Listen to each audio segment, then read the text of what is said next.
గౌరవ ముఖ్యమంత్రి గారు, స్పీకర్ గారు, వేదిక మీద ఉన్న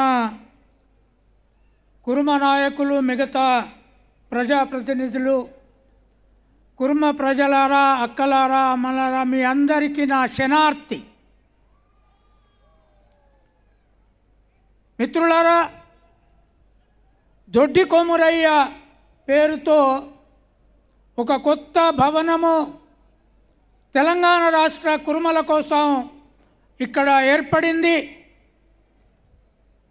గత ప్రభుత్వం భూమి ఇచ్చిన తర్వాత, ఈ బంగ్లా కట్టిన తర్వాత అట్లాంటి భూమిని ఇతర కులాలకు చాలా వాళ్ళకి ఇచ్చినప్పటికీ ఇక్కడ కుర్మ భవను, అక్కడ గొల్ల భవను రెండు మాత్రమే కట్టబడ్డాయి. ఇది కుర్మల పోరాట పటిమకు చాలా ప్రాముఖ్యమైన విషయం.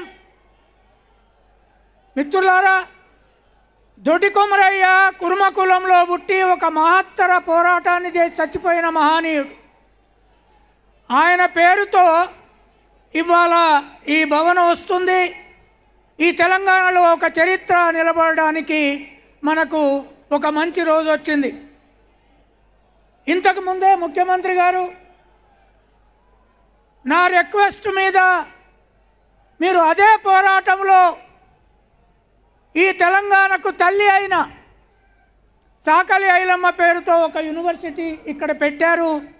దాంతో కాంగ్రెస్ పార్టీకి, మీ ప్రభుత్వానికి మంచి పేరు వచ్చింది. తర్వాత ఒక పెద్ద చర్చ జరుగుతుంది.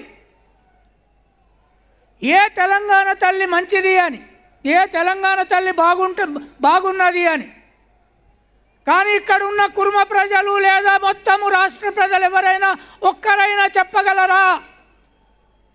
ఎక్కడైనా కిరీటం పెట్టుకొని ఈ రాష్ట్రంలో ఏ స్త్రీ అయినా బతుకమ్మను చేతబట్టుకున్న స్త్రీని మీరు చూసారా? లేదు. కానీ ఇవాళ చాకలి ఐలమ్మ రూపము, సావిత్రిబాయి రూపమున్న తెలుగు తల్లిని ప్రభుత్వమే పెట్టడం అనేది చాలా మంచి పని జరిగింది. తర్వాత అటువంటి సాంస్కృతిక మార్పులు చేస్తున్న ఈ ప్రభుత్వం, ముఖ్యమంత్రి గారికి, కాంగ్రెస్ ప్రభుత్వానికి నాది ఒకటే ఒక విజ్ఞప్తి.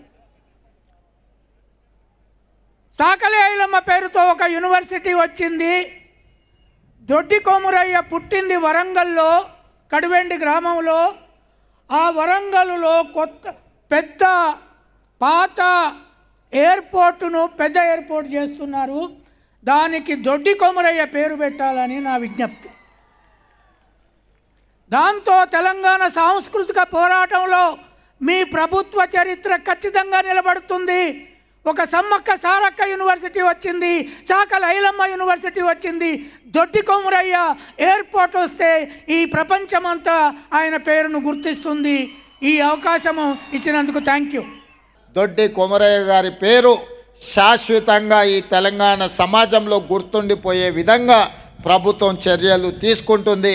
గతంలో రవీంద్ర భారతిలో కార్యక్రమంలో కంచె ఐలయ్య గారి సూచన మేరకే మహిళా యూనివర్సిటీకి చాకలి ఐలమ్మ యూనివర్సిటీ అని పెట్టడం జరిగింది. వారు ఈరోజు ఏదైతే అంశాన్ని గుర్తు చేసిండ్రో తప్పకుండా రాష్ట్ర ప్రభుత్వం ఆలోచన చేస్తుంది. సహచర మంత్రివర్గ సభ్యులతోని మాట్లాడి దొడ్డి కొమురయ్య గారి పేరు ఈ తెలంగాణ రాష్ట్రంలో గుర్తుండిపోయే విధంగా కార్యక్రమం తీసుకుంటుందని మీ అందరికీ తెలియజేస్తూ, ఇంత ఆలస్యమైన వేలాది మంది ఇక్కడికి వచ్చేసి కుర్మ సోదరులు వాళ్ళ అభిమానాన్ని చాటుకున్నందుకు శాశ్వతంగా మీ అభివృద్ధి కార్యక్రమాలకి ప్రభుత్వం అండగా నిలబడుతుందని తెలియజేస్తూ మీ అందరి దగ్గర సెలవు తీసుకుంటున్న మిత్రులారా.